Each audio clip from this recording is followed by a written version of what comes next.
How you doing, ladies and gentlemen? Welcome back to another episode of Talk with Lee, episode 3. Today, I am joined by, you may know him, but you all love him. He's a streamer on Twitch. He's been making YouTube videos for many, many years now. He's an anime aficionado. We are joined by the Thabreakmaster, ladies and gentlemen. Yes, it's I, the Thabreakmaster. The Thabreakmaster. How many years have you been making content creation now? Like, if you had to add it up from your first ever video. I mean, we said first ep, bro. It's been more than a decade, if that's the case. More than like, a decade? Damn. I got too many videos at this point. If we were to try to add it all up, it's more than like 2,000 or so. It's a lot of videos. Old. Hey.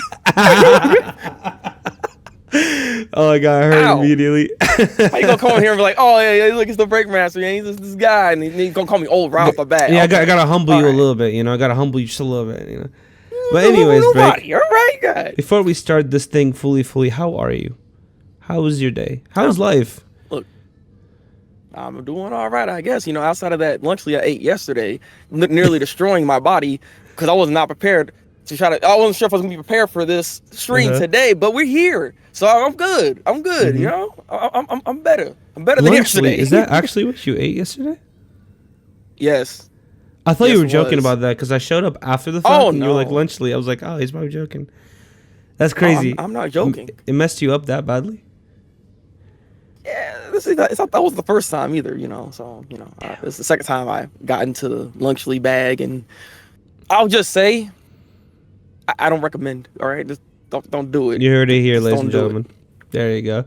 Well, Break, there's a lot of things I want to talk to you about, but first and foremost, let's just go with the most obvious. And I've used this question for every episode now. I think it's the most important question, really.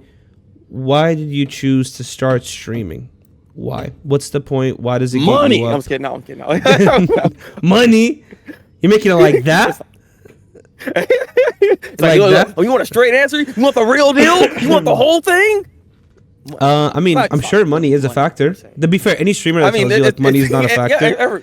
Yeah. I don't know. Money is a factor. I don't care who you are. Just a little bit, you know, a little bit. Yeah, ultimately you do you want to get something out of it, obviously. But no, that's not the main factor of why I'm doing this. I mean, if that was the case, I mean, I probably would have stopped this a long time ago. It's not like this thing was like generating a bunch of money in the first place, even when I first started doing this. This, at the end of the day, is a bit of a passion of mine. I like making videos. I like being able to be creative and show my creativity out to the world. So ultimately, that's why I do it. And even onto the streaming platforms and things of that nature, I can still be able to showcase what my opinions are and just show you the Thabreakmaster in the flesh. In the flesh. So, from knowing you, it's almost been a year now, which is kind of crazy, since I met you. Yeah. Interesting. It was early 2024, so like in 2 months. Interesting. Weird. Like I said, time went by too fast, but way too fast. But when meeting you, obviously, like I think the first game I saw you play was God of War Ragnarok. You were playing Valhalla, the DLC that came out. Yes. But I've obviously immediately from knowing you, just from your background, I immediately saw the anime references, right? Like just how much that is a big part of your life, how much that is a big part of your content, even. You already know how the anime world is in online, the discourse. It could be very unsavory. It's toxic. So where do you think you land in that? Or how do you navigate that? Because that is definitely something that is I've thought about, at least content creation wise, because I love anime. That's something I'm passionate about. But it is a little scary to traverse online, considering how much people take it so seriously online.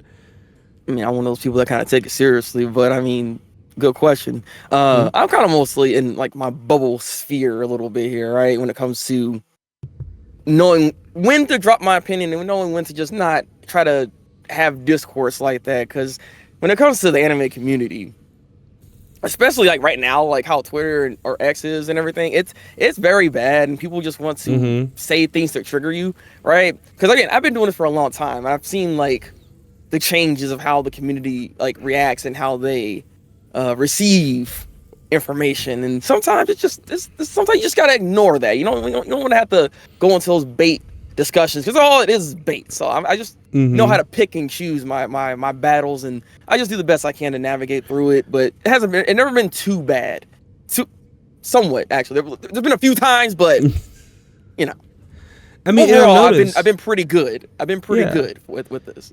I've noticed you had a lot of experience with it too. It's not like you just started reviewing yesterday. Like, what really shocked me is I took a look at the first time I ever took a look at your YouTube channel, sorted by most popular, just because like that's what I Yeah. always do. And your most popular one, one of your most popular ones, was a review of the or the end of the Naruto manga. I was like, Yes. oh my god, you've been doing this for a hot minute, consistently too. Because what you do, Kagurabachi right now on stream, and you also do Yep. Chainsaw Man over on YouTube live. What day would Yes. these be on YouTube? Tuesday. All right. Tuesdays. Chainsaw Man Tuesdays, and then Chainsaw Man Kagurabachi's on Tuesday. Sunday. Yeah, so it's just pure consistency, and I can't imagine that. Obviously, every person you come across is normal, but it's at least with your channel, which is very different from a lot of other anime review channels or anime discourse channels. It seems very healthy. It doesn't seem like Try it's to make it that way. yeah. Every time we've talked, either on Discord or over on chat, it's always been. Oh, okay. I might disagree with you, but let me hear you out, and I kind of see where you're coming from. I kind of see this point of view, which I really respected, because it made for like longer conversations. It made for healthier conversations. Because you do have a lot of personalities on your over on your Twitch specifically.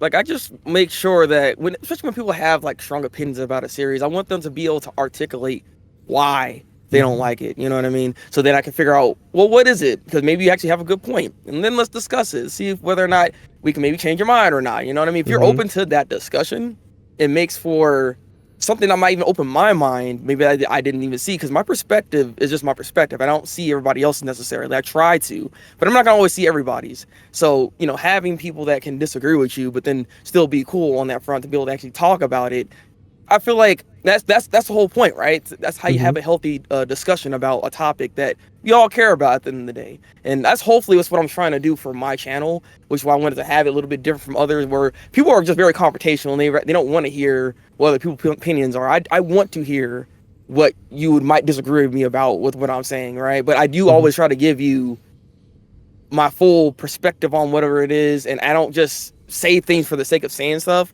I actually have reasons to why I don't like whatever the case is, or why I like whatever the case is, right? You want to be able to have a strong argument so that people can at least then potentially see your side. You know what I mean? So that's what I've tried to cultivate when it comes to my channel here. And I think you've done a very good job of it so far, which is something to definitely be proud of. I try, man. I try.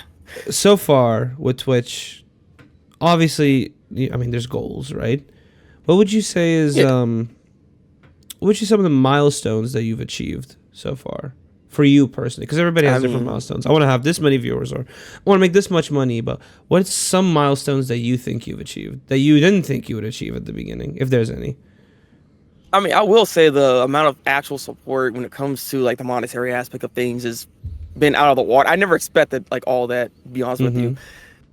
Like the community that I've been able to grow, not just from myself, but even from, people like, like I met you, like Tech, and, people that are around us at this point. And it's a very nice feeling to have. And, knowing that people really care about your content and want to see you succeed, and they do it, and they do whatever they can to try to help you with that. I appreciate that very much. So that is one of the big things that I'm not going to lie. I never seen that happen, because again, as I've been doing this for a long time, I don't know. I never tried to go into like, oh, could you donate or could you like subscribe to me like that? I never really wanted to get money out of out of the fan base per se. It still always feels weird to me that even happens to begin with, right? Because I want to be able to get to a point where I'm like maybe getting some sponsors or YouTube pays me or whatever the case is, so I can then give back to everybody else that's even watching me in the first place. Because you guys, even just being in the stream matters a lot at the end of the day.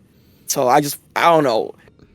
It's a weird feeling to have, but an appreciative one at the end of the day. You know what I mean? So that's one of the main things. Otherwise, like viewer count is interesting, because I want to have more people in the stream. That's like the main goal here when it comes to like doing Twitch, You want to have a ton of views and people in there, and I mean, all the communication. But I get a lot of communication already from the fan base that I already or the community I already have now.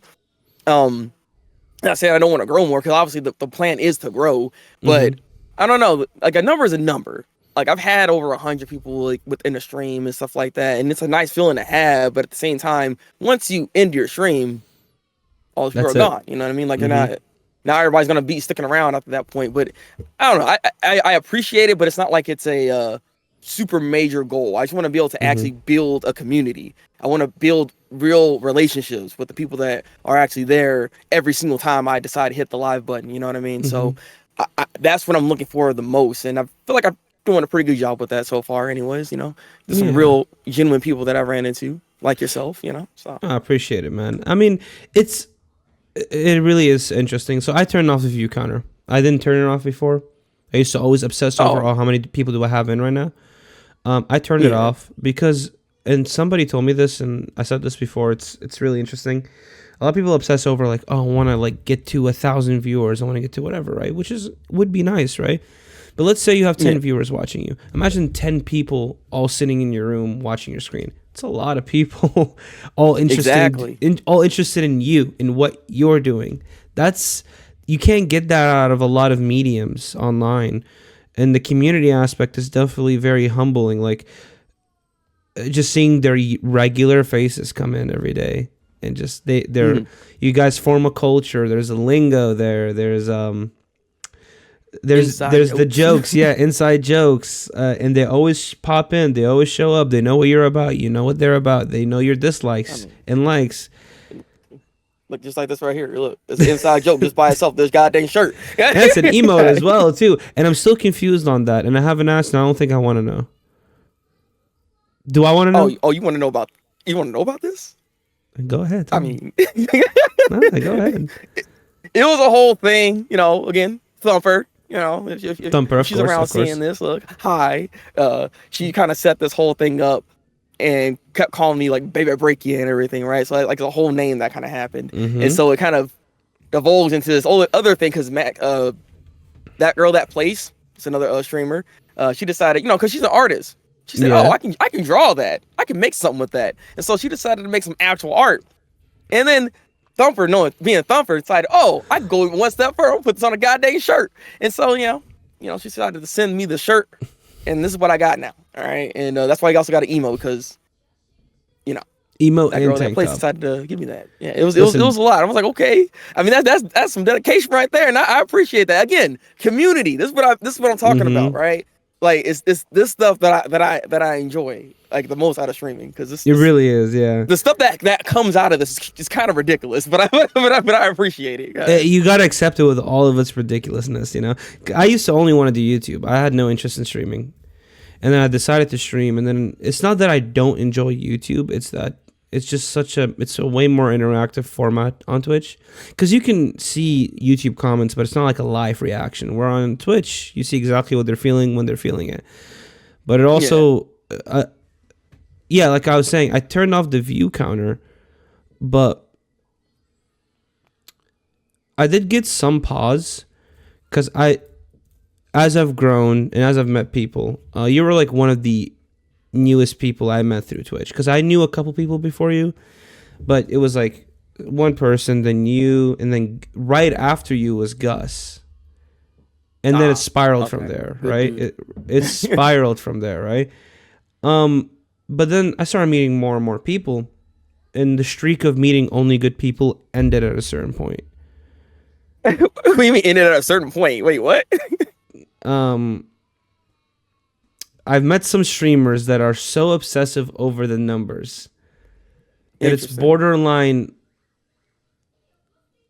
It's scary. That's what I mean by the streak of meeting good people has ended. It's not. Even me as a streamer, I wasn't a friend to them. I wasn't a I was not even friend. I wasn't even like you're just like a view count. Oh my god, this guy also streams. Yeah, this guy also streams. Hey, let's do this. We have to do this. We do it with it, and then I never hear from them again. You know what I mean?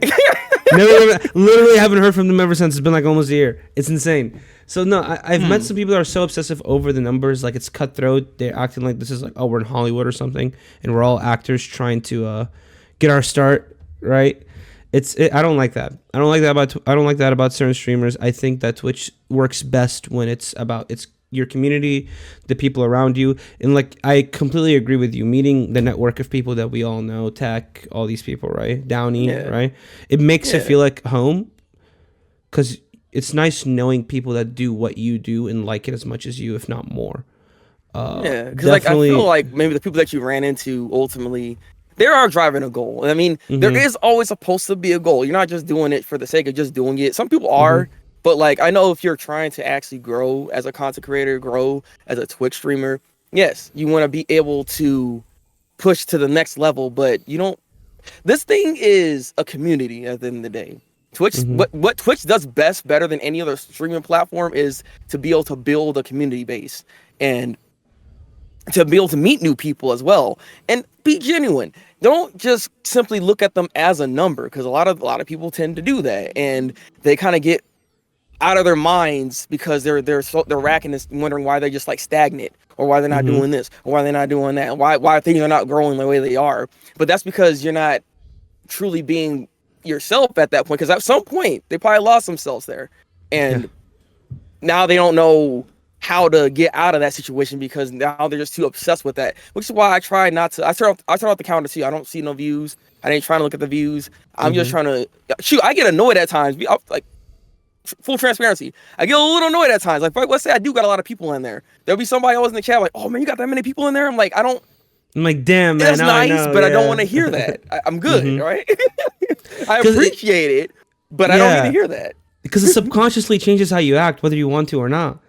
Right? Because like you have, I don't know, 20 people now, right? And you're like, now I'm thinking. But at the same time, I try to always still be myself. Actually, funny story. I got something for you. Go ahead. it just happened last week, and it's funny because I didn't realize it's so freaking stupid. So again, I always try to treat everybody that comes into my stream, and you know, as it's just like anybody. It doesn't matter who you are. You can be a person that gave me 1,000 raid or something. Like, you know, it doesn't matter. I will always treat you in the same manner. I'm bootleg, right? So this dude comes in. I think I was reading manga at the time. But he came in, and apparently I didn't know about this at the time, but he was a voice actor, an official voice actor. I was like, oh, but I didn't know that at the time. I didn't read the raid message per se, because I didn't quite understand what was happening. So some people in the community was asking, oh, what's your favorite dub? And I started talking about dubs, and then I was also being kind of critical about dubs. So it's just like, I mean, all critical while we got an actual voice actor up in here. I'm hearing my opinion. That's crazy. Okay. It's just like, but that's how I am, though. I'm always trying to be as real as I possibly can, and I don't want to sit there and be like, oh, this guy's like super official. He's done voice actors for this guy, that guy. And you know what I mean? I'm not gonna sit there and start freaking like gawking him up, but I wish I knew that going in at least a little bit to be more attentive, maybe. But at the same time, I don't regret it, because at the end of the day, this is just who I am. Right? I'm gonna give you what I can give you. And if you like the energy I can give, then hey, look, you rated at the right place. But if you don't like it, it is what it is. But I just find it funny that somebody that was known decided to come to rating randomly. I didn't expect that. But hey, I'll take it and I appreciate it. I think in a way it's I think it's respectable. I don't think anyone should ever, depending on the person, of course, I don't think anyone should change how they act depending on who's in their channel, right? I think you should always be, because if my whole thought process is, if you are too afraid to be yourself around certain people, then maybe yourself needs some work. Because if you're like actually ashamed of yourself, right, you either have low self-esteem, or maybe you know you're doing something wrong that you shouldn't be doing. It's one of those two, right? So I try to always be myself. On like, Binge with Lee on stream is not really different from Binge with Lee outside in the real world, right? Obviously, I'm not going to be acting the same way I act during a job interview, right? But Yeah, I'm not like a I completely don't need different you to person. punch your Hey, freaking listen. monitors, bro. No. One time, one time, one time. I'm always gonna No, bring that up, man. That crowd was insane. actually, so I was gonna say what you talked about was a good segue into the voice acting stuff because I didn't want to ask you about that, but we did get a question in chat, that I do want to ask you. This question's by this person named Pound Balls. Yes, that's their name, Pound Balls, right? Their question is: are there topics you won't engage with more viewers, but you will with less? So topics that like you would talk to if you had less people in your chat, but topics you won't talk about if you had like a lot of people in chat. Yeah, actually, I will talk about any topic, no matter if there's one sucker in there or if there's 1,000. It doesn't change how my stream is or how I interact or what I would say. That's just ultimately what I would do. Because if there's a topic that needs to be discussed, I will discuss it. Especially if it's an appropriate topic. If it's something that's like more out there, that's why I try to avoid sometimes political like discussion sometimes because it can get kind of messy in that type There's of sense. no winner. So I try to Yeah, there's avoid no some winner with things those. like that.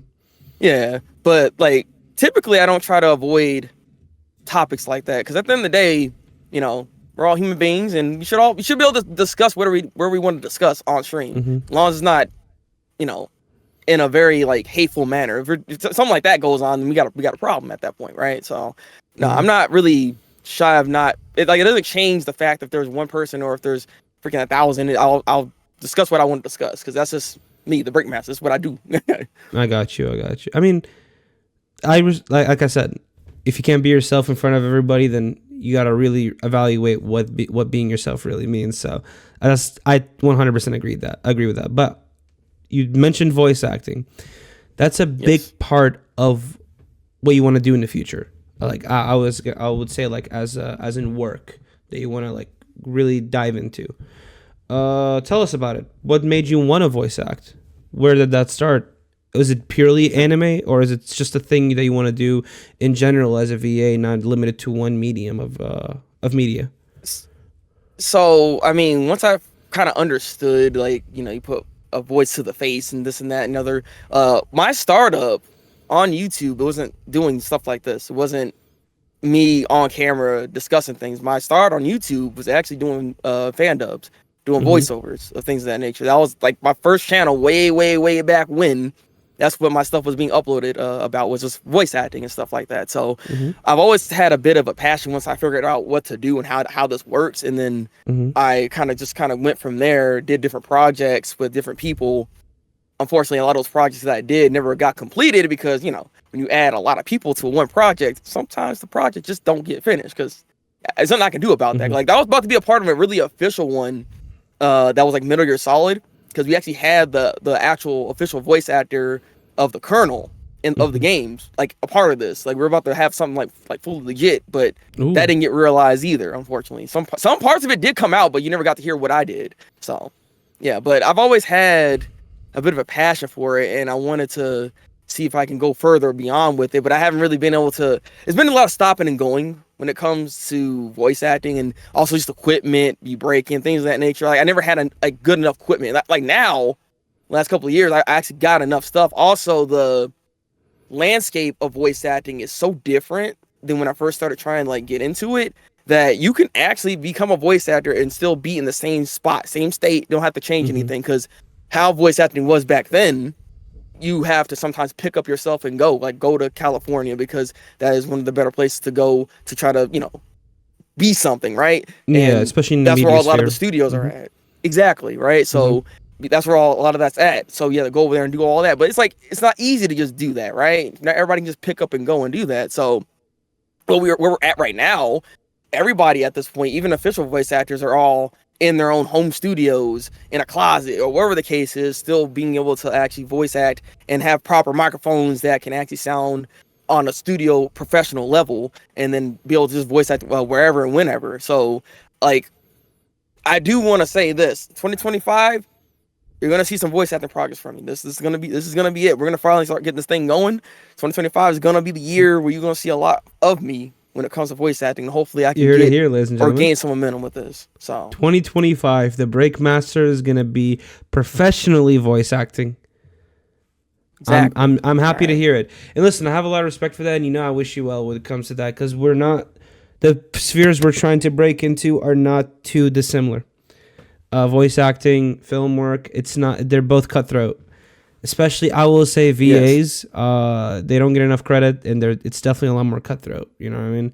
Oh yeah. A Like lot more there's been cutthroat. a whole gatekeeping situation when it came to like voice, especially when it comes to like anime voice acting. Because there's only so many studios you can go into, and they were gatekeeping the crap out of that for the longest time. It's just now in the past couple of years, we're finally getting to see more like new voice actors, and other Hmm. studios pop up as well that are actually getting licenses for certain dubs, and sometimes they're good, sometimes kind Yeah, of iffy. But the fact that yeah. we're actually starting to see more of that, that's a good sign that the sphere of being able to voice act is becoming healthier, right? So No, yeah, I do think it's nice that voice actors can do it from home now and they're not studio obligated, because that yeah, means anybody with that passion that has the skill can submit their work, and they're not obligated to get invited to that studio or be in a line and have to pay that fork over that extra money just to get the opportunity.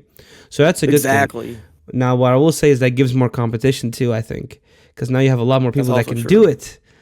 And bro, I related to the sentiment so much when you said these projects didn't get done, because that is so, oh, it's so frustrating. So many projects I've been a part of, and they're just like, they just never got done. Like, Yeah. we put in all Like, if this I would have work, been we further edited. along, man, you don't realize just how Yeah. many projects I was actually a part of throughout the years that a lot Mm-hmm. of them just never got completed. And it's like, bro, like how I don't know why I don't know if I had bad luck. Maybe I wasn't Mm-hmm. just destined for that time to do it or something. I don't know what, but it's frustrating, but I don't try to like harp on that and bring myself down. I just know that I'm still here. I Mm-hmm. still got a voice and I Yep. can still make something happen. So Exactly. I gotta move forward. Exactly. Yeah, it's not even, it's just more about building a resume. But no, like, definitely those experiences have given me a lot more thought on who to work with, who to not work with, how to work with people. True. It's invaluable experience. So yes, even though I can't use it on my resume, it's still something I learned. It's still something I'm a better man for it. I know how this industry works. Not fully, obviously, but to an extent. And now I know who's going to finish projects and who's not going to finish projects, right? So there's that. But no, I wish you the best on that, and I do hope we do see some. Even if we don't see it in 2025, I hope you're at least working on it in 2025. Yes. Look, the fact that I said it here, I'm trying Mm-hmm. to manifest it. This is why I'm saying it here on Benjamin Lee's channel. All right, talking Mm-hmm. with Lee. So you heard it here Talking first. with Lee. I even say this on Yeah. my own channel. Okay, Mm-hmm. so just saying. I mean, hey, ladies and gentlemen, both of you on Twitch and YouTube, if you need voice acting work, right here, Breakmaster. All the links will be in the description. Just make sure you get the damn project done if you're going to commission him. Exactly. Please. Publish it. Please. Please get my parts out. All right, come on Yeah. now. God, At dang. least just him. Just him. If you have other VAs, priority right here. I'm not trying to be mean. Come on now, guys. I mean, they won't see this, so like, don't worry about it. It's not being mean. It's taking the opportunity. No, I'm kidding. But no, I do. I wish you the best, and I think you'll do good, especially since you're actually taking steps. Because a lot of people have dreams, they have aspirations to do things, but they never really actually pull the trigger on it. You are. Yeah. You already have, so that's a good thing. You're already further ahead than most people that want to do anything in the creative field. Let me ask you a little something off topic. Well, I guess it's kind of on the same topic. It's still with anime, right? I need to know this. Yeah. I've never been able to ask you this. What's your favorite anime? And you have to name one. You have to name one. I don't want to get that cop out answer of, man, I don't know. I like this and that. No. What's your favorite anime of all time? Oh, All time. this is easy, bro. Oh, easy. Go ahead. I'm Tell me. I'm not one of those fans like, oh man, I can give you like maybe a top five. No. Talk on Titan. AOT is still my favorite anime to this day. AOT? To this Really? day. Okay. Yes. Manga, or what format do you prefer more? The anime. 'Cause Obviously, where the it anime ends and just the manga added is so kind of- much. I mean, how much Yeah. did they really change? Because I read it before. I read the entire thing, so like I already knew how it was gonna end. And For perspective, like, for perspective, by the way, oh well, true. the ending happened when season 4, part 1 was airing. Fucking 4 years ago. I mean, Just if you as want to an be real for real, FYI. like this manga should have been, or this anime should have been done a long time ago, even before 4 years of that. They were milking the crap out of this, man. Like, But that's how not much here did nor they there. really All right, change? look, we love it though, right? Oh, we love it. I do love it. But how much did they really change in the anime? They didn't versus change like a ton of stuff. It's just how the context of what was said with that particular line. It kind of, the way they structured it was a lot better than what they did in the manga, which is why it was more digestible within the anime. Just based how they said it too. It's like there's slight dialogue changes. It was just enough to make it where it doesn't sound as bad, basically, because the manga, you know, I don't know why Isayama made that line the way it was. Like, you can't really. The begging is what got me. I didn't like that, man. When he started begging Oh, at really? the end, I don't. It felt so 180, and I guess that's probably what he was going for. Like, I felt Yes, like actually. Aaron. Okay, I totally. Aaron- So The way Aaron was like on the floor and he was like, you know, what he was saying about Mikasa and all that. I was like, yeah. on first read, the night I read the scans, I didn't want to wait for the official release, right? So I was like, maybe this is a mistranslation or something. I was like, what is this from cold-hearted killer to just a complete 180 in character? Interesting. I didn't like it. So there's a reason Now- for that, though. No, that's the thing. I didn't like it initially, right? Yeah. And as I kept thinking about it, I was okay. I see what's going on right now. This is how he's always felt, and I was just upset because I was really into it at the time, right? I do think that it was a little bit rushed, just a little bit. And what do I mean by that? I mean it was rushed in the sense that, and he said it himself, that he had to end it at a certain point, and he ended it faster than what he wanted to. I think the final conclusion of everything, from the walls breaking down to, you know, and you know what, I'm just gonna say right now for both Twitch viewers and YouTube viewers, spoilers beware for the end of Attack on Titan. Heavy spoilers. Heavy spoilers. But I do think that between the walls breaking down to Aaron's death, my favorite part of all of that was the first half when they were before Hanji's death. Oh. That outrunning, Really? that fighting the Jaegerists while the impending doom is like right there. I Yeah. love that. I Yeah. love those stakes. I love those stakes so much. And I did like the final fight as well. I just think that the story beats. We had to wrap up Levi's story. We had to wrap up Mikasa's whole inner conflict. Is the Ackerman curse, or you know, like the fact that they feel loyal to a certain person, like they're their bodyguard, is that real? Is that actually a thing, right? Yeah. Armin is still very I unsure mean- of themselves when it comes to should they have lived instead of Erwin. I'm not even gonna open that can of worms up, honestly, because I know a lot of people feel so That's a strongly whole about other that. debate by itself, man. God. But no, I think Armin's arc and Levi's arc were the two most complete.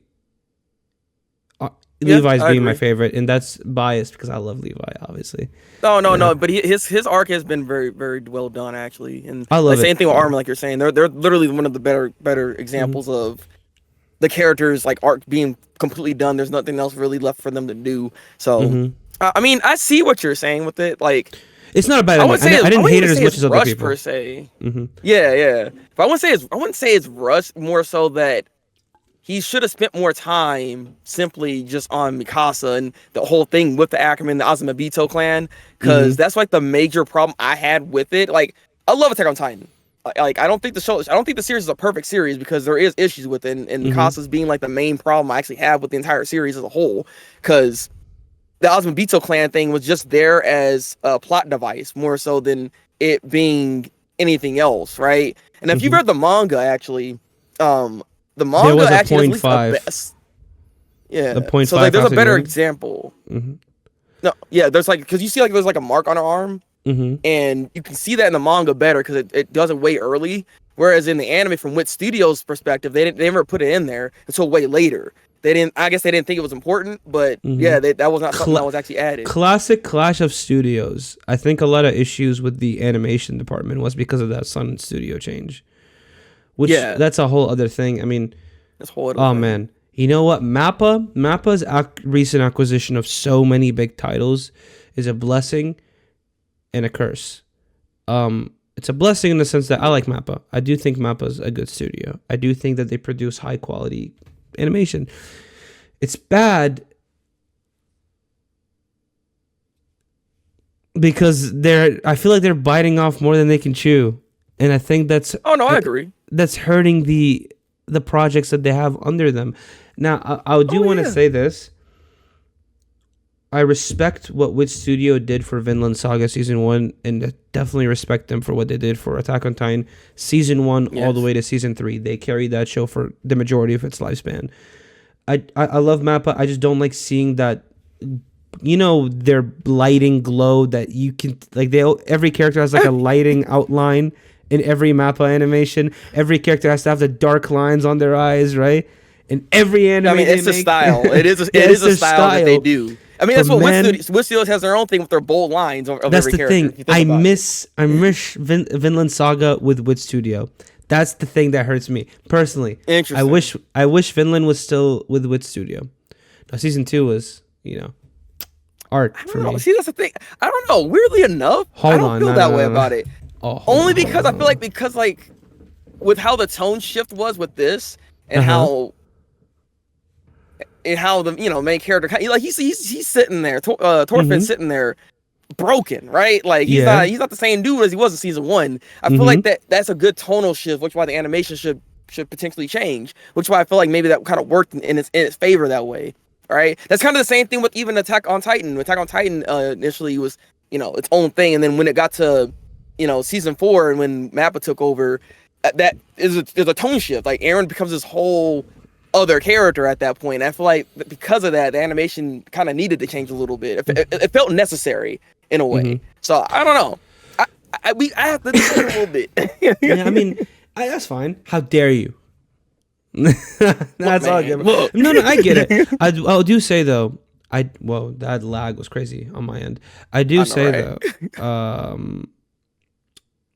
I really enjoy Vinland Saga Season 2 over Season 1. Yes. I'm glad you do, because I've seen too many people hate on Season 2 because it's too slow. Like I knew it was gonna happen though. I have no enemies. It's like, son, come on. I'm caught up with the source material, and I knew it was gonna happen immediately because everybody loved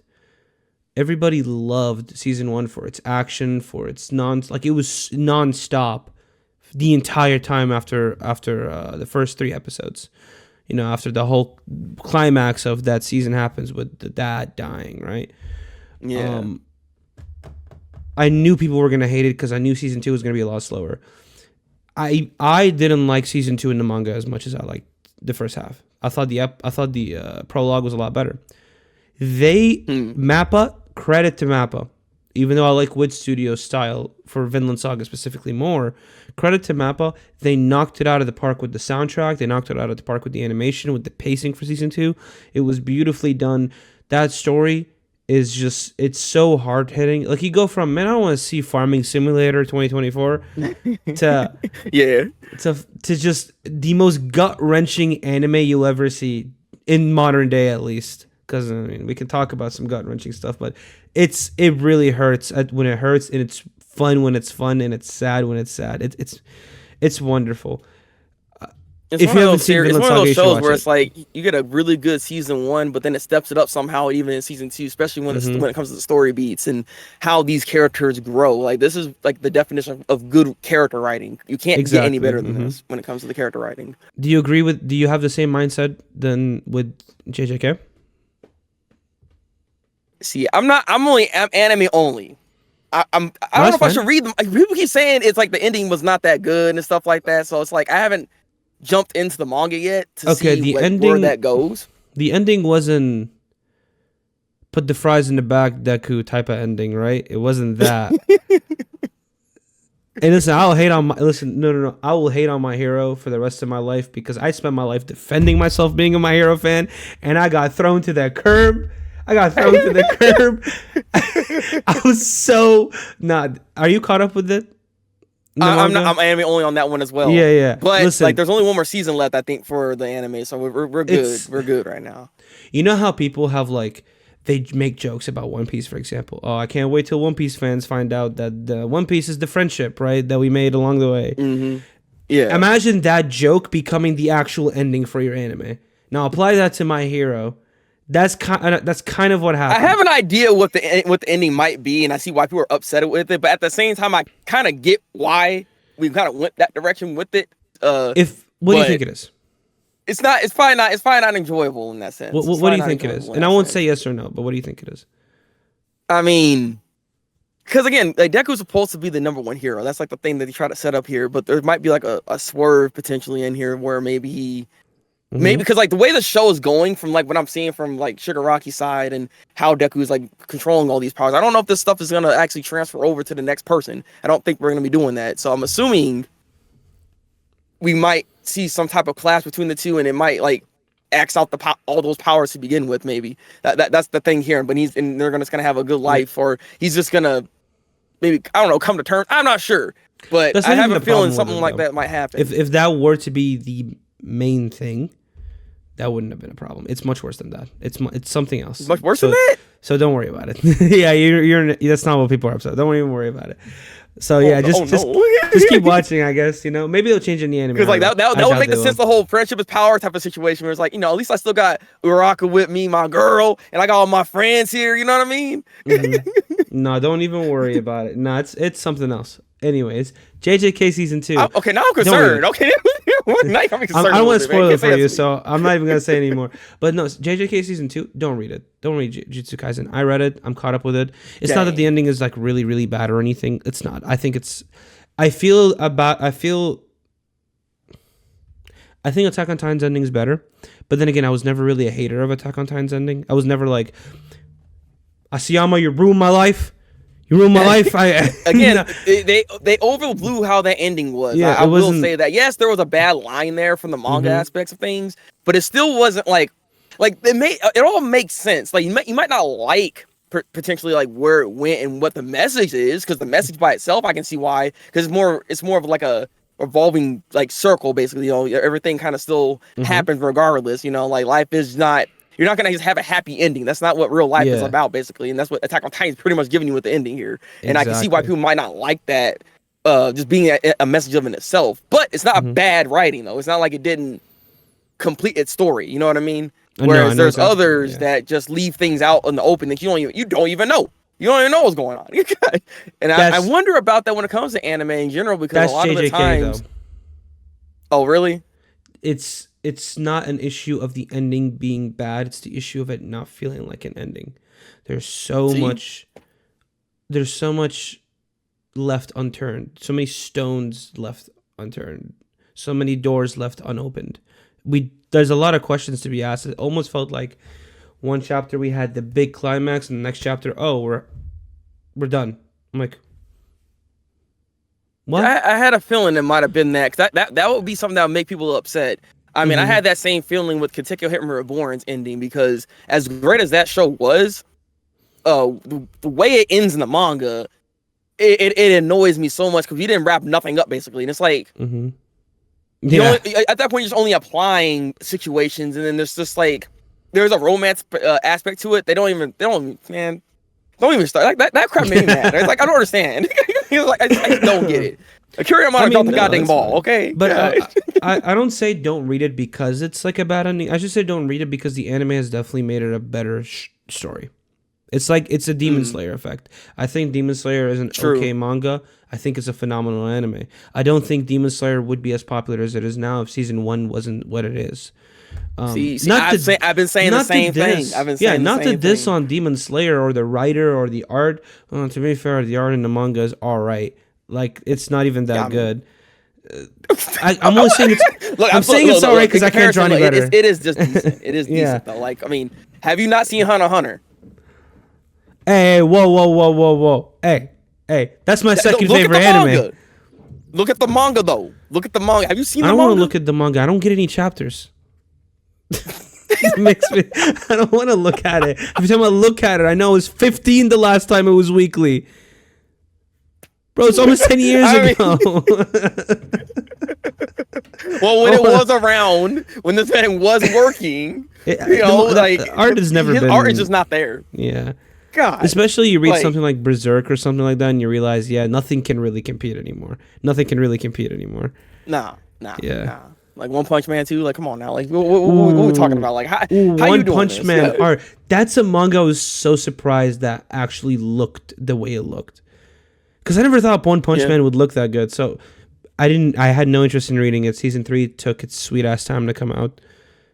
So I was like, you know what? I'll just read it. And I was like, whoa, some of this art is nice. Good. I said I gotta just keep reading it at this point because with how season 2 was, the adaptions at this point ain't gonna live up to what the manga's actually giving us. Yeah, I mean, season 1 was a blessing. I don't know how the heck we got all the animators for that particular season to come through and just lock in, but it was beautiful for them to lock in on season 1. And then they moved to studios.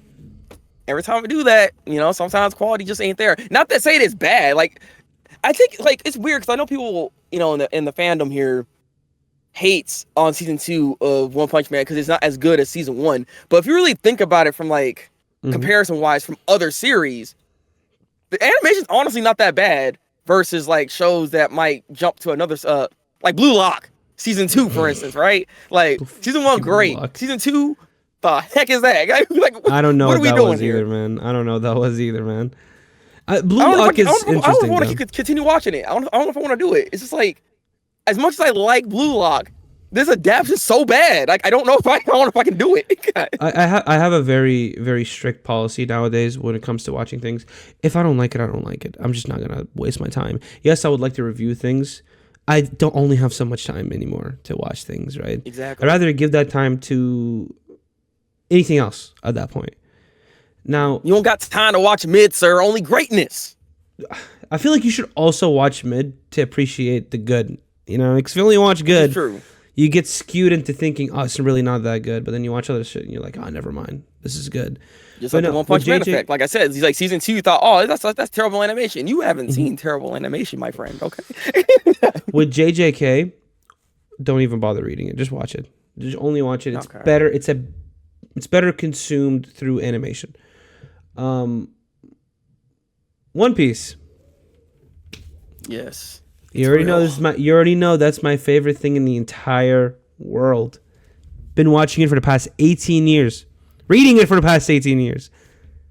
Are you caught up? Yes, actually. I am caught up. I've been reading it for a very long time. Okay? I've had videos and things of that nature about it. Look, I've been on the boat, all right?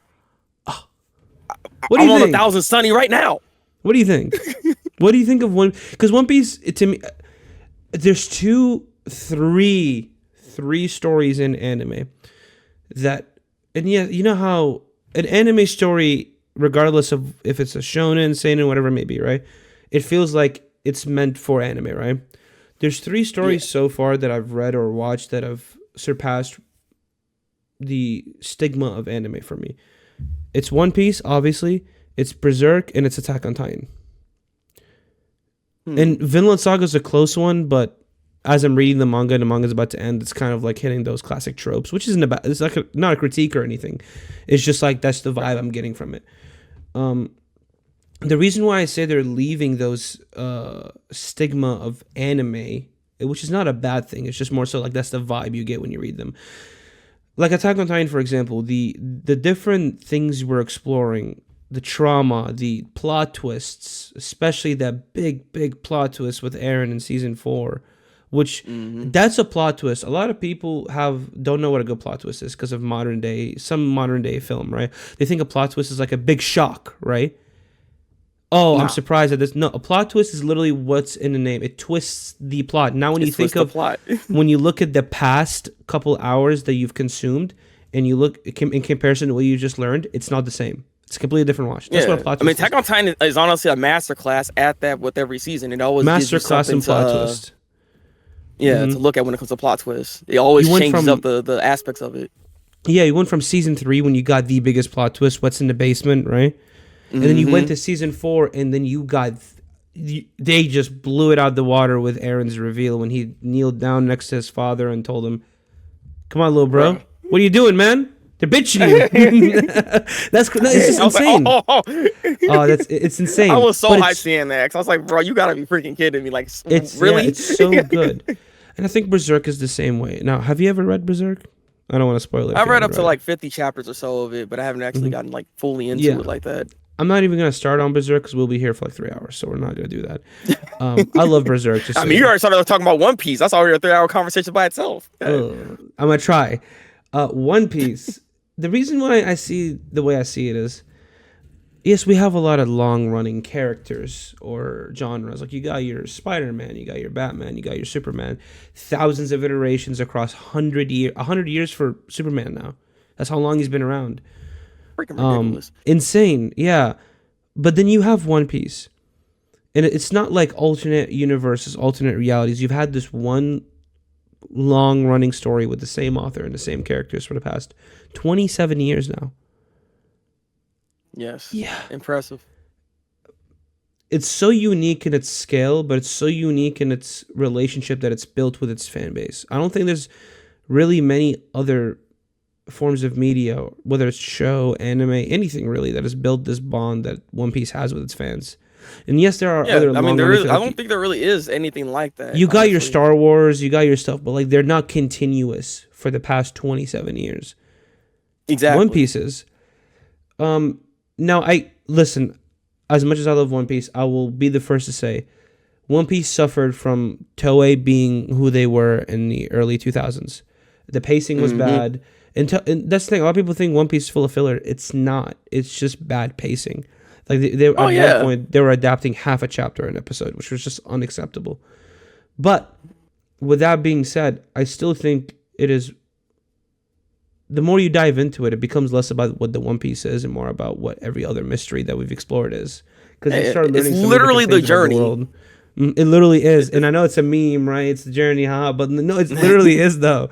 So Yeah, I with feel you like in people One just don't Piece- seem to really understand that and don't appreciate what you can actually get out of this. Because people always have the complaint about One Piece being too long, but it's like you got to understand you don't have to try to be there at that point to have a conversation to discuss it. Yeah. There's always gonna be fans like myself. I will discuss any portion of One Piece with you wherever you're at, right? But enjoy the journey that you have. That's content that you don't have to worry about trying to catch up on the week-to-week basis because it's already there. You know what I mean? Just enjoy the ride that is One Piece and try to enjoy as best you can. Though I will say, like you just said with Toei, they've made really interesting choices when it comes to its pacing, and so I always recommend just to read the manga as opposed to watching the anime. Now, there are moments you should actually look at in the anime. I Yeah. will say, like, there's certain fights you should actually look at in the anime because they do a good job with that.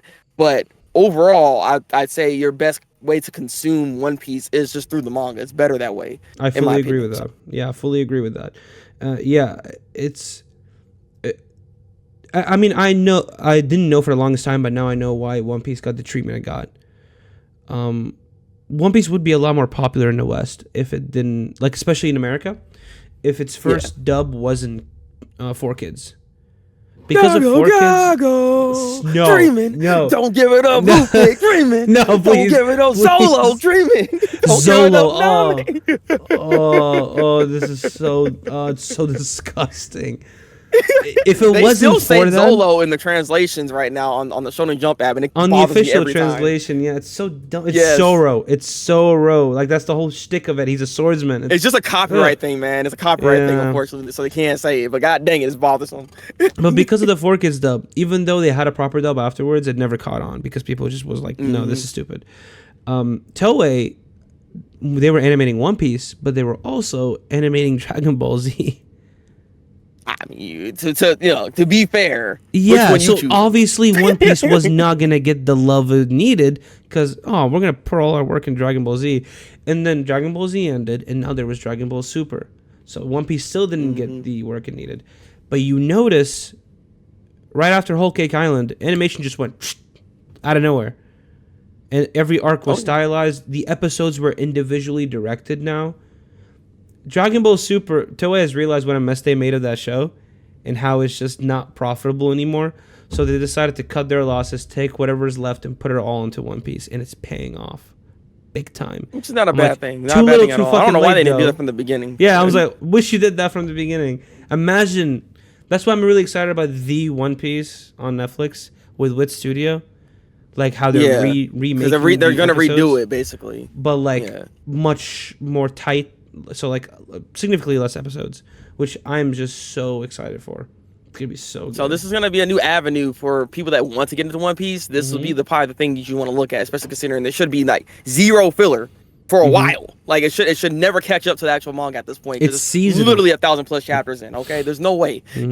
So it should be fine, and it's seasonal too, right? So it's like there's no way it can catch up at this point. So they can give you the top-notch animation throughout the entirety of this, without it ever dropping in quality. So and significantly less episodes, which is amazing. Yeah, that's the thing. Like One Piece, your Attack on Titan, your Berserk, I think those animes have surpassed what it is to be an anime. I think they're stories that could compete with, and obviously I'm biased in a sense, right? But I think they're stories that can compete with a lot of some of the great stories we've seen in film. Yeah, 100%. Vinland Saga is being, like I said, to me, Vinland Saga is one of the greatest stories I've freaking read or that I've seen thus far from the anime aspect of things.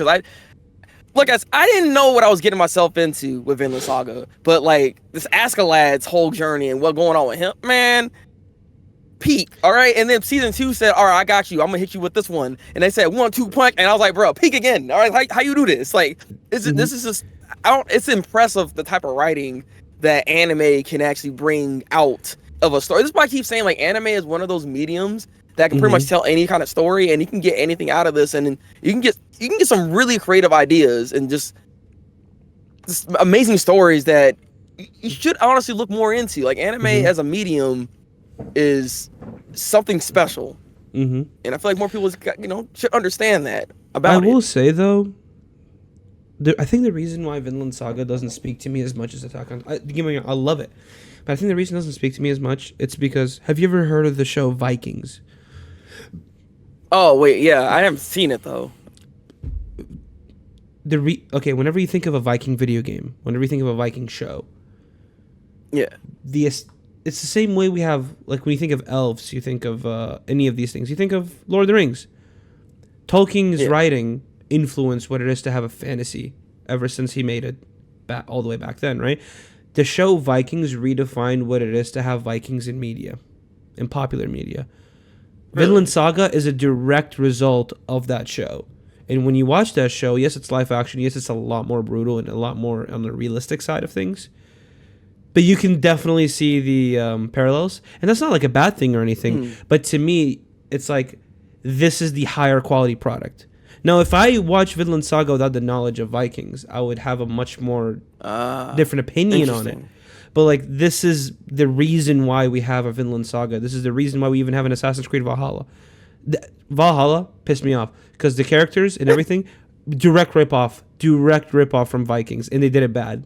They did it really. Yeah, of course. Really I mean, look, this is freaking Ubisoft, bro. Like, they just don't know what they're doing. Even with the freaking Yasuke situation, look, they just. I don't know, man. Let me hear about that. What do you think on that? Actually, I do want to hear your thoughts on the whole Yasuke situation. I haven't put in as much thought into it because I'll tell you right now. You know this about me. I love Prince of Persia. Ubisoft made Prince of Persia. They discontinued it for Assassin's Creed, so I love Assassin's Creed. But they also are killing that franchise as well as we speak. I'm still gonna buy Shadows because I'm a sucker, right? God, I'm gonna buy it, man. See, this is the problem right here. You're going into it. You're influencing. You're making it to where they're gonna keep making more products that don't make no sense. It's Assassin's Creed, man. It's a big part of my child. I have to. And I can't. I'm sorry. I have to. Freaking God. For you though, what's your opinion on the Yasuke situation? I think, you would have, I don't know, a more of a opinion on it. So I'm gonna say it right now. A lot of people, and let's be completely transparent. A lot of people that have issues with Yasuke. Yasuke.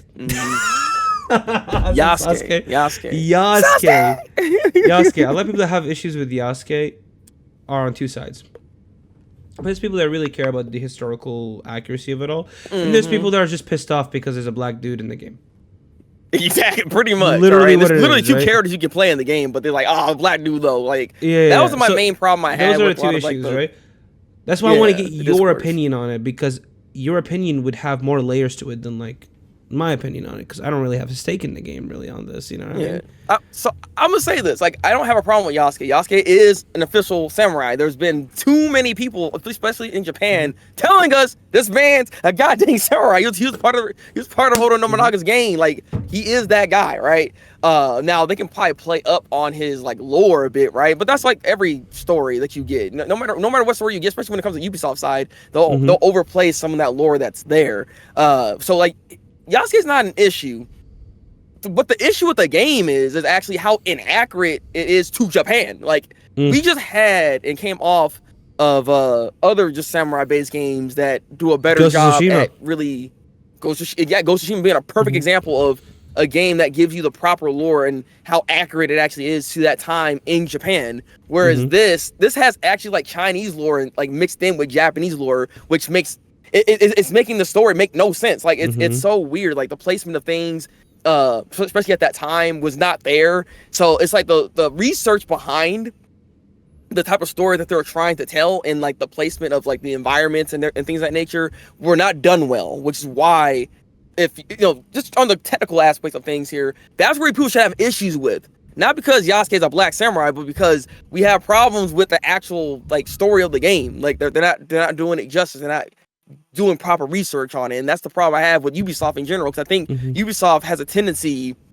of not putting enough time and effort into the research aspects of whatever timeline they're trying to get into. You know what I mean? And that's the sad part, because they were the complete opposite of that.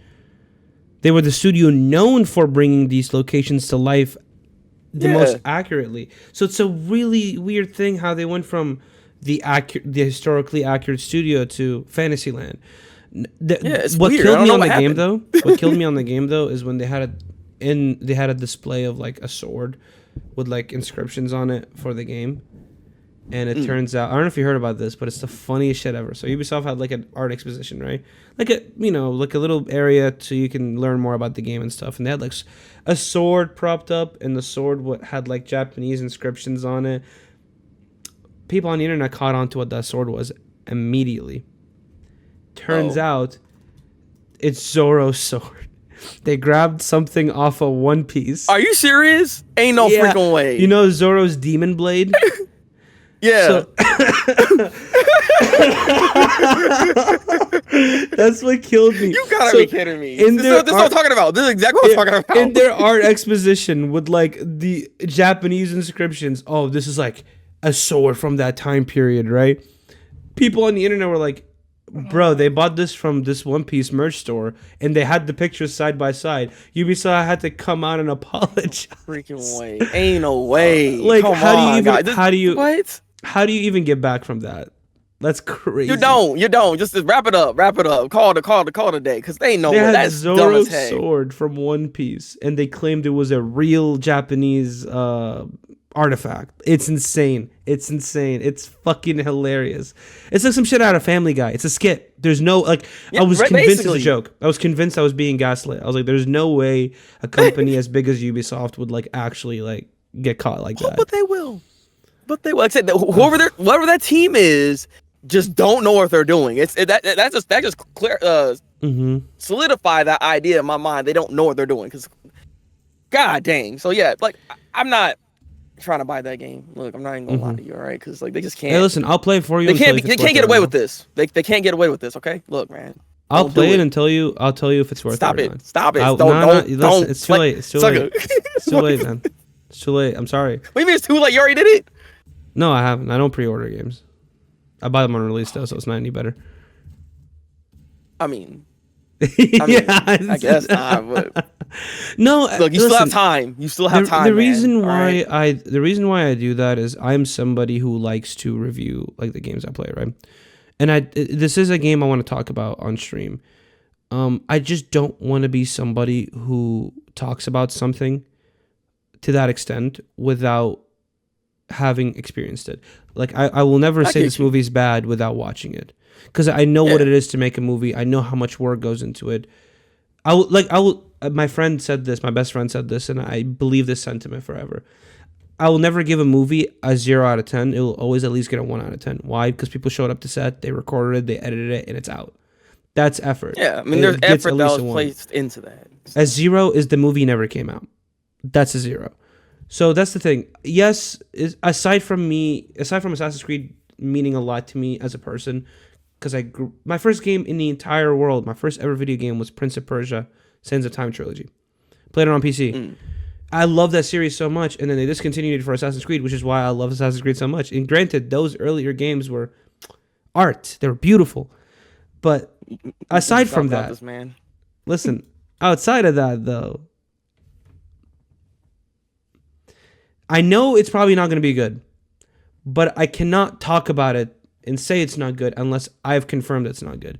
Integrity. No, I get you. That's pretty much how I am when it comes to like Mm-hmm. watching any type of media that I want to review myself. I don't want to just go into it, or not go into it at all, and just make a random opinion about it, but because I don't have actual knowledge of what I'm even talking about at that point. Because then, how can you trust me as a reviewer? Yeah. With what I'm saying, if I haven't actually experienced it, like I've done that with like Shield Hero, for instance, because people were complaining about how that show was, or with Goblin Slayer, I've done that at times where I've talked about that show because, like, you know, there's controversy that's there. So I'm like, let me see what's actually going on, and then, you know, getting the actual context, I get why people are upset, but I also understand what they're trying to do and what they're trying to tell us. It's not as bad as, it's not a one note thing. There's a more complex situation that's going on there, and that's why you got to watch the show. That's why you got to know more about it. If you do that, you start appreciating stories better, and you'll start having maybe a more wider, broader perspective on things if you give things a chance. So yes, I agree with you on that. Mm-hmm. But I can't put $70 into a game. No, yeah, that's the thing. I completely understand. No. Yeah. I'm doing that for those two reasons, and I'll tell you right now, and you don't have to agree with me on this. This is just something I've decided, right? If I want to review video games, I can't take a Raid Shadow Legends sponsorship, right? Because if I can be told to say this game is good for money, I don't know if you can trust my opinion later on a video game, right? And it's not even that big of a deal. It really is not that deep. I'm making it a lot bigger than what it really is. But that's just how I feel about it, you know what I mean? For me, I don't project that onto other people. That's just how I see it on me. That perspective is good, though, to have. Because, like, at the end of the day, like, that proves a point. Like, if you are doing these sponsorships and you're telling, like, oh, this game is good, but you know the game ain't that good. You're just trying to make money off it. Then you're just like, you're kind of like, you can't really trust all. And there are a lot of reviewers that be doing that kind of stuff, too. So, I mean, good on you, you know, because you have morals, you know? You have a heart. Listen, I have morals because nobody has contacted me with money yet, you know? Shit hasn't been tested yet. He said, all right, put it in the bag. And, you know, then you got me, all right? Hey, Raid, if you contact me... Ubisoft calls this man right now. If y'all contact me with a big enough bag... If y'all contact me with a big enough bag and my life is down bad enough, I don't know. I'm just saying... No, I'm kidding. I'm just kidding. No, I don't know. There's a few things I'm willing to shake on, and one of them is integrity.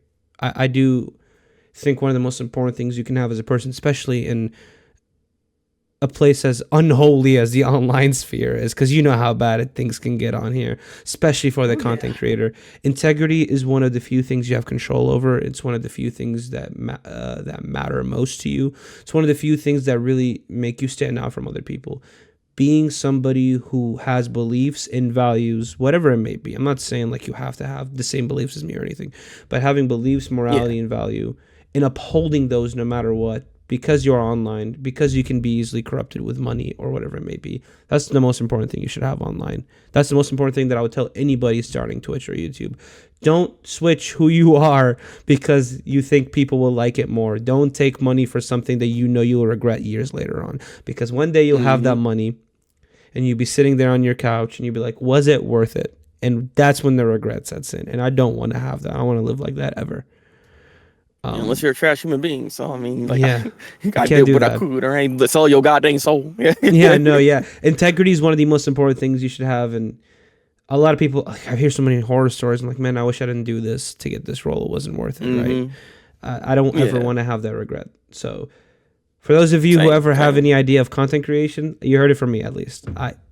protect who you are, always be yourself, and never compromise your integrity for a bag, because that bag is limited. Oh yeah, and don't sell yourself short either. The reason why they contact you is because they do see some kind of value within your content. So make sure that you understand the value of your own content, so you can actually set the price and actually have control of the situation, and not let the others have that control. So exactly. Remind me real quickly, just so we don't run the time. What time were you gonna stream? I can go for like another 30 minutes. You sure? Yes. Just making sure, because I don't want to like overrun your stream. Cool. Yeah, well, Break, let me know something. Aside from anime, aside from voice acting, aside from what we've just talked about, do you have any aspirations for your content that you want to, like, some things, some genres or different types of content you want to delve into that you haven't had the chance yet? I do remember you briefly talking about a podcast of your own. Yes, actually. I mean, I almost started one, but then I don't have the time to really set that whole thing up and get it to where I want it to, because there's a certain look I'm looking for it, and I just can't set it up in the way that I want to at this moment, at this time. Hopefully, if things go right within some of the job applications that I'm doing and things of that nature, that I can kind of shift some stuff around to be able to actually get more back and like get into something like that. I would like to, but podcast is like one of the things I would like to try. And honestly, I do have another channel that's more of like a vlog based channel. I wouldn't mind doing vlog type like content, because like just yesterday I was talking about like Linkin Park and talking about just other subject matters that are not related to anime that I do have some passions towards. And like I can't really put that on my my main channel, because that's not really anime based. It's not something that caters to that audience. So like when it comes to these kind of opinions that I have and what else I enjoy, because even other media that's outside of anime that I also enjoy, right, that I would like to talk about, like where do I put that?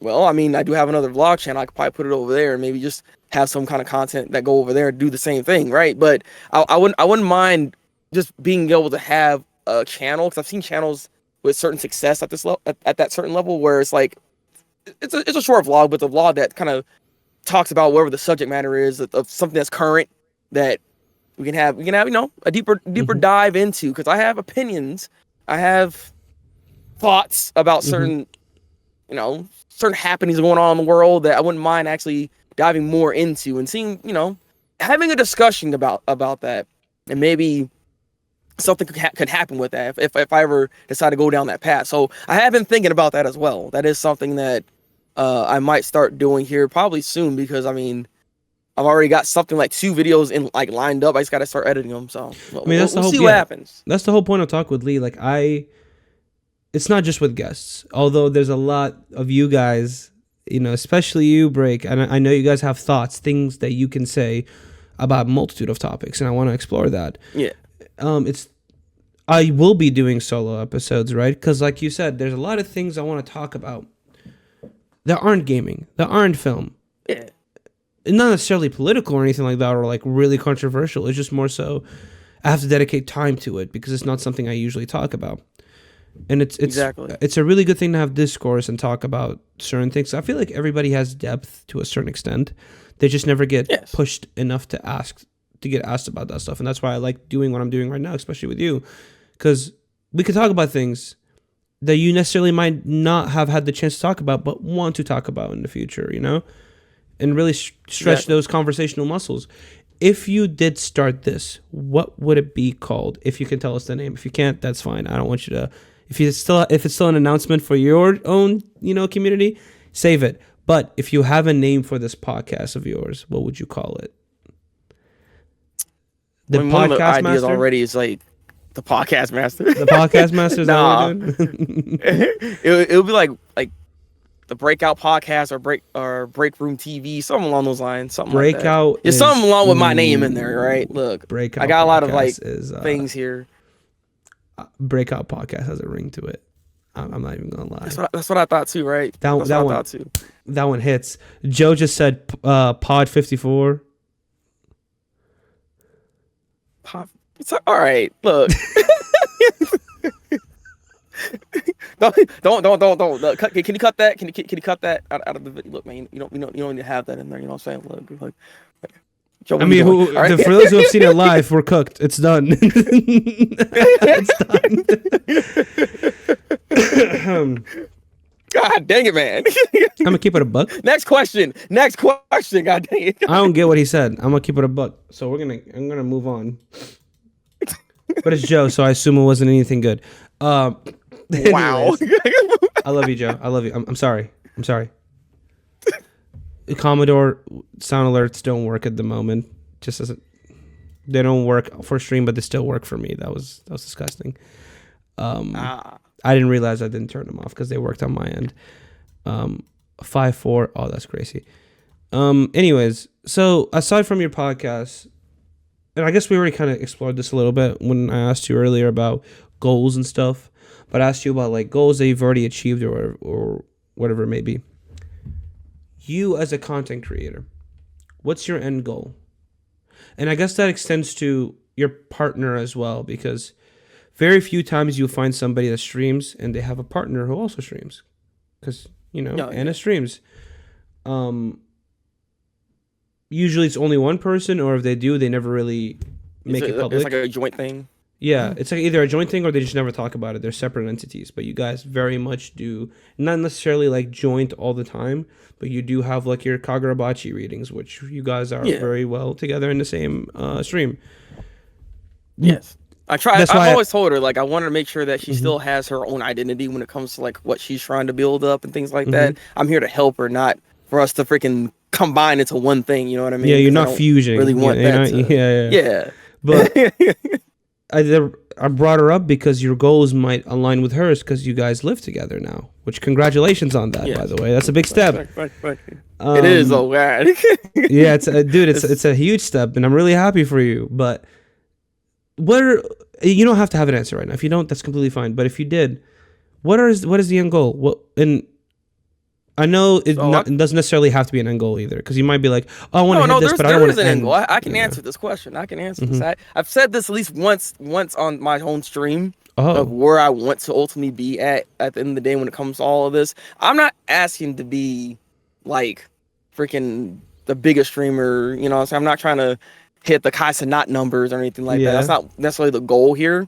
If I can get to a certain level with it, when I have like a couple of hundred people in there, I feel satisfied just based off of that. You know what I mean? I'm not looking for the biggest of audiences, but I wouldn't mind it. I'm not going to sit here and say, oh, I don't want that. No, I don't. If I get it, I get it. If I don't, I don't. But I'm still just focusing not just only on the Twitch side of things, but like the actual content creation and what this can actually bring to the table for later on within like the lifespan of what my channel is, that I want to be able to build some type of studio.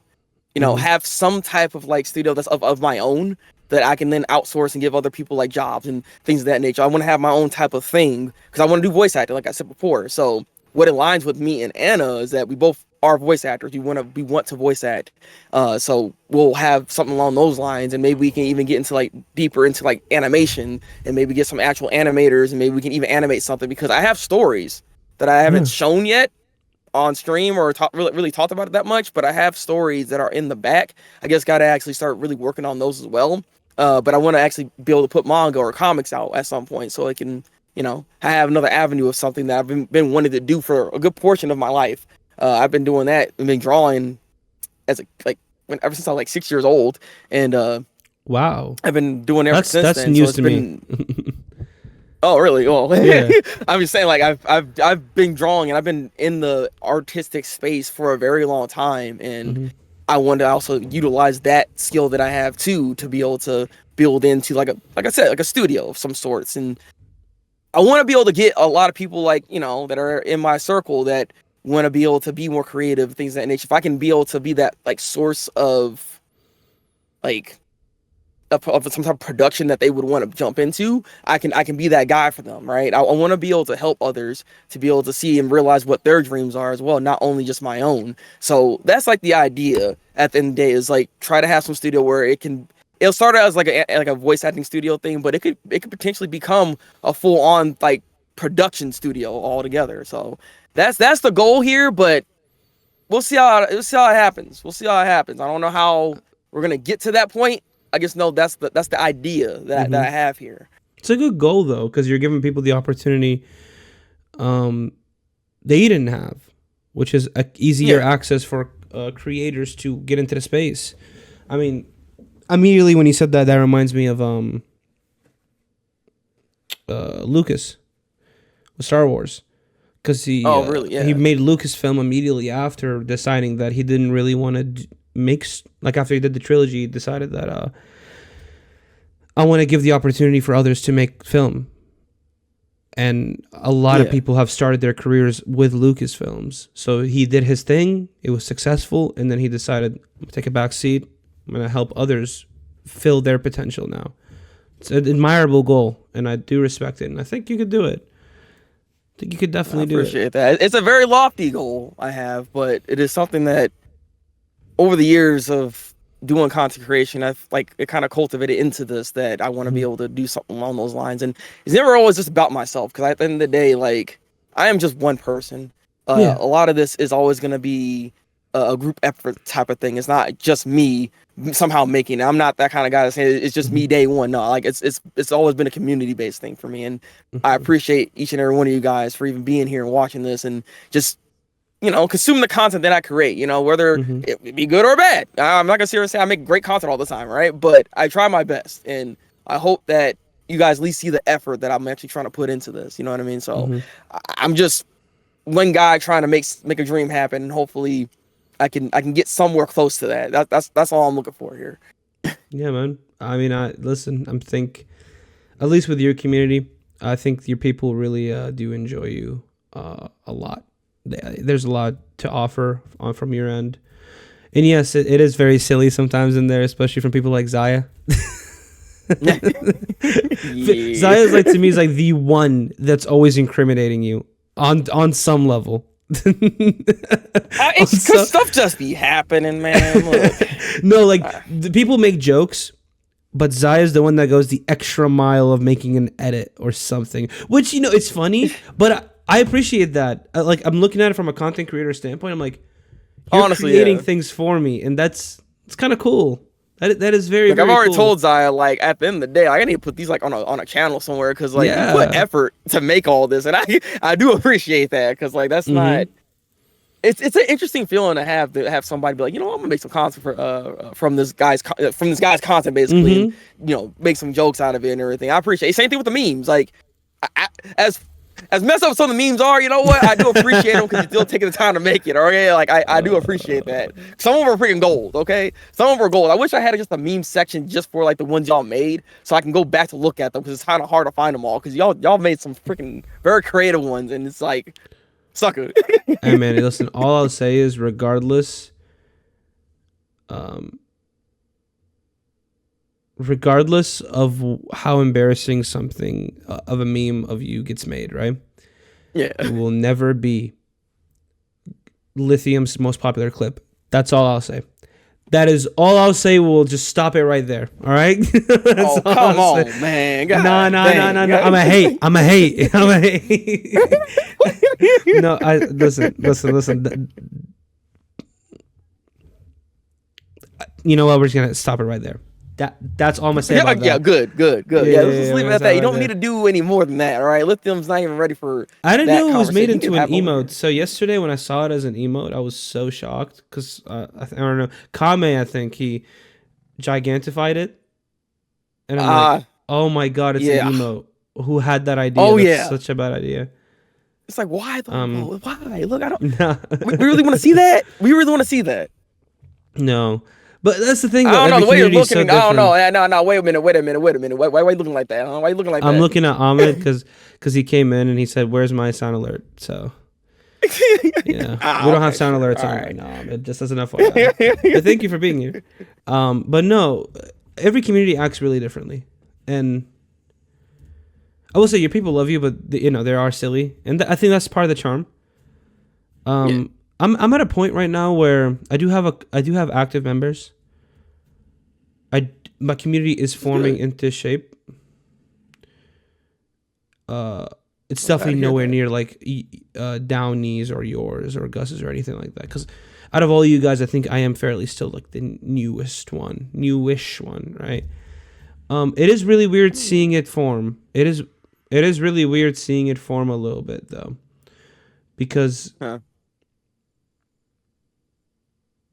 It is like a surreal feeling you kind Yeah, of have because because I've like you just been got going. more people starting to come through, and they're actually being consistently coming through, and you're Well, it's mostly on the like, they Discord actually that like me or really. something? Yeah, yeah, that's the thing, and it's almost on the Discord that really hit me, right?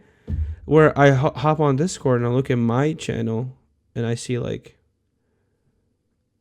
there's people in VC, and I'm not on VC. They just want to hang out with each other. I know, It's right? weird. It's amazing. Like, don't get me wrong, it's good, but it's like this didn't happen. This wouldn't have happened if I didn't create the thing I created, right? Yeah. It's weird, like just seeing it slowly form, slowly form. Now, I did want to discuss this with you because I'm sure it's something that's been through every content creator's mind. Nobody wants to have a Yeah. toxic community.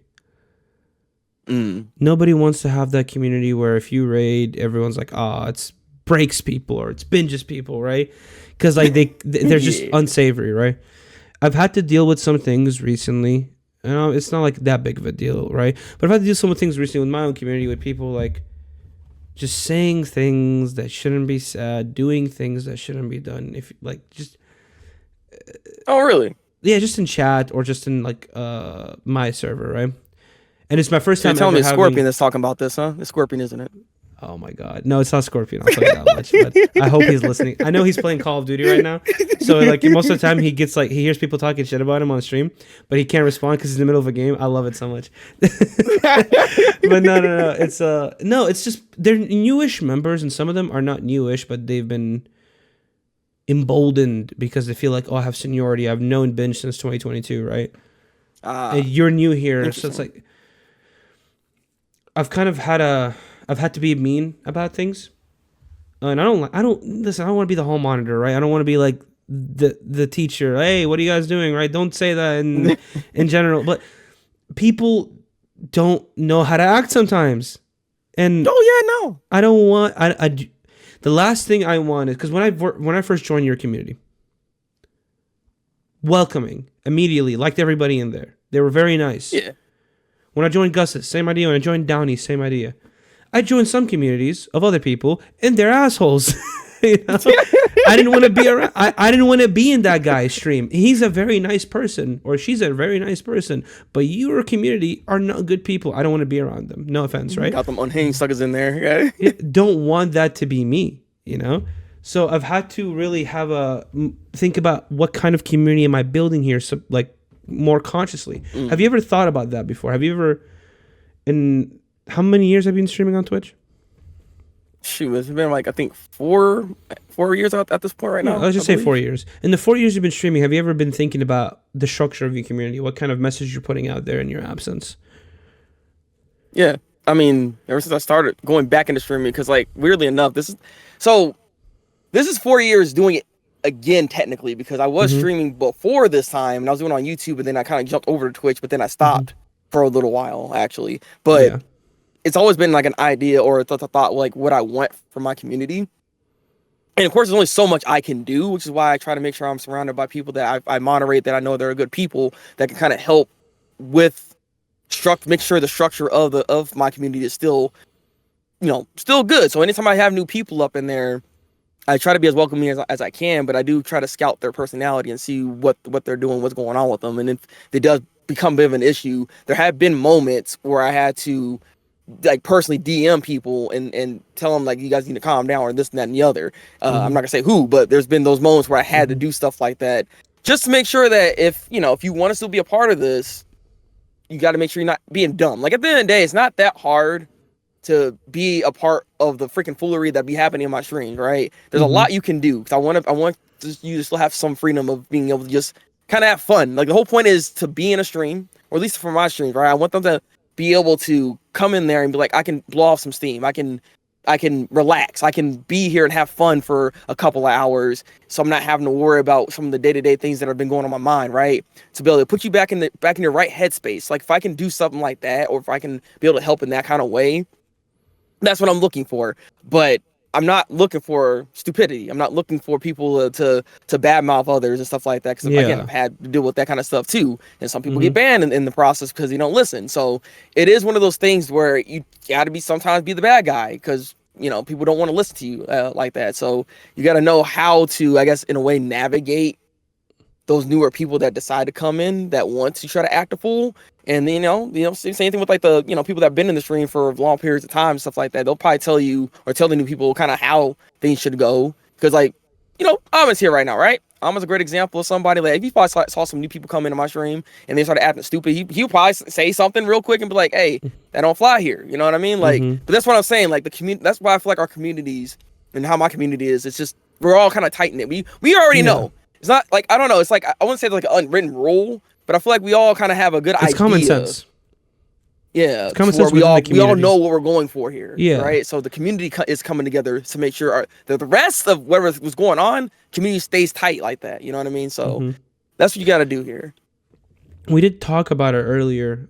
It kind of relates to this about, we do, like, as streamers, we appreciate people financially supporting, right? And obviously it's one of the perks of being a streamer, but it's never something that I'll be like, I expect you to do that, right? I will say, exactly. I will say there's been a few people who have donated a lot, which I appreciate. Yeah. But I've had to have talks. Still can't believe it, guys. I've had to have talks with some of them because they have decided, because I have done this kindness to you, now I am immune to any rules on here. I can do whatever I want. Because I'm big dog over here. Look at my sub count, right? That had to get shut down that day of, because we're not doing that. Like, yes, I appreciate the support, but we're not getting handcuffed based on we're not gonna blackmail me with money. It's not gonna happen, right? Exactly. There's gotta be a mutual understanding that you're here to support, but not just try to like freaking take over the stream. Like I'm the big dog. Like I'm the dude that if it wasn't for me, you ain't gonna be nothing. Like like what are we doing here? That's terrible. Yeah, we shouldn't have that. That's unhealthy. By the way, Joe, you said I'm calling out Scorpion. I'm not. Scorpion he's my longest viewer of all time. He's like my day one, basically, on Twitch, right? He's never donated a single $1 to me, so we're just not even.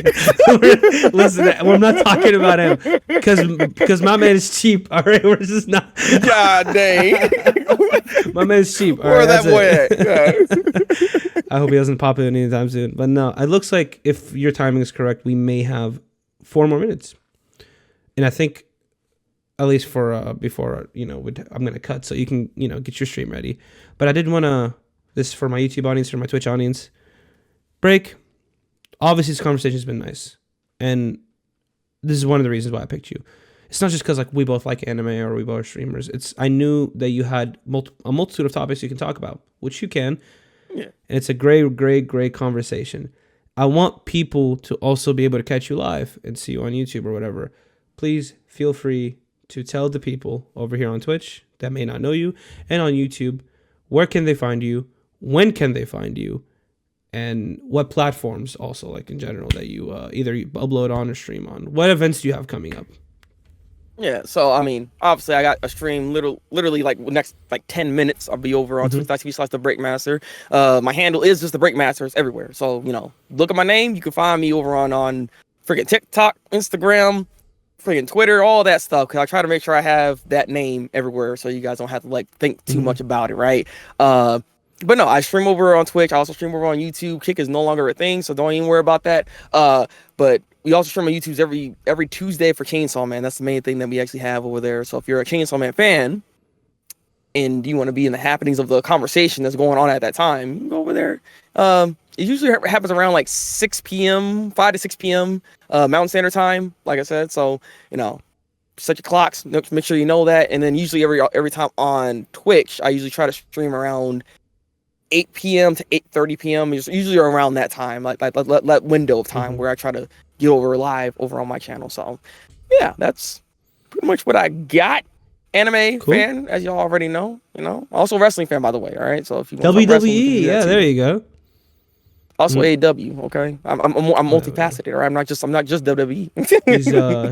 He does not discriminate, as you can see. I do not. All right. I try to enjoy as much as I can, all right? Because there's all kinds of content and many forms of just entertainment that you can take and enjoy at the end of the day.